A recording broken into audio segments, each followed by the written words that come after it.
Nothing is impossible. Good morning, church! Welcome to the CGFF News. Amo day ibalita ang mga nagapanghitabo. Ug ang mahitabo sa atong church. First of the update, kabalo ba kasi last May 21 to 25, 2012 na ay nahitabo nga VBS or Vacation Bible School sa Kauntuan, Panagiusa District. Oh, Fred, kabalo ko na og blessed kayo kay 30 ka mga bata ang nag-attend ang nag-VBS. Salamat po diay sa mga nag-sponsor sa snacks kay ang mga bata busugid kaayo. Yes. Karong Saturday, June 2, 2012, muad ang mga teachers para i-consolidate and at the same time mag-practice sila sa graduation. Oh, di ba Fred, di ba ang ilang graduation is may tabo karong umaabot sa Sunday, June 3, 2012. Oo, mauna. Next on the update, kabalo mo guys nga nagapadayon gyapon ang pag-construct sa roofing sa atong church building. O kung gusto niyo na siya matanaw or mag-visit, adto lang mo sa Kaunsian Hills at bang na siya sa Mangabi National High School. O salamat po sa mga nagasuporta o sa gusto pa magsuporta, just contact Ate Lini Aclon, our church treasurer.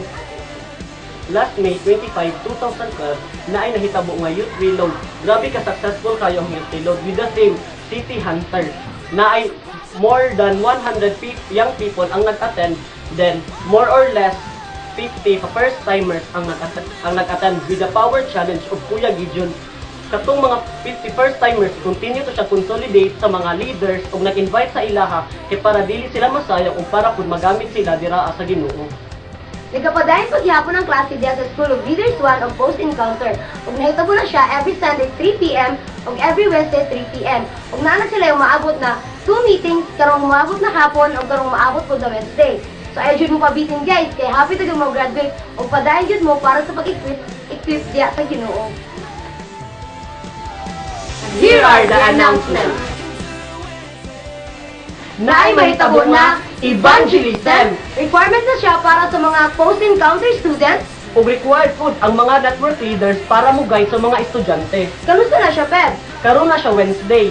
Ang meeting place kay sa TJFF Center at 3 p.m. Pero ang target place kay sa Baluarte. We will go there to win souls and make disciples. Naay mahitabo na graduation para sa mga post-encounter students o recognition para sa mga School of Leaders 1. Mag-level up na ang post-encounter to School of Leaders and ang School of Leaders 1, muproceed na sila para sa School of Leaders 2. So guys, be committed and faithful jud para magamit pa ta ni Lord o daghan pa kayo plano si God para sa atoa. Guys, karong Sunday, daghan kayo mahitabo. Graduation sa Vacation Bible School, graduation sa post-encounter students, o recognition sa School of Leaders 1. O first Sunday na siya of the month. So naadyo mahitabo nga food fellowship. Every family is required to bring food, and not only every family but also every network na shareable na nga food. Guys, let's share our blessings with joyful hearts. Be ready And be excited and be fiery kay naay mahitabo na Leader Summit. Karong Wednesday at 7 p.m. sa TJFF Center. Kung pili mo na leader ka, O kung gusto niyo mahimong leader, appeal sa Leader Summit. mauni ang mga announcements o mga updates karon nga week. Ako si Shana Malanes 7J Padre Carla, and enjoy the rest of the service. Bye-bye!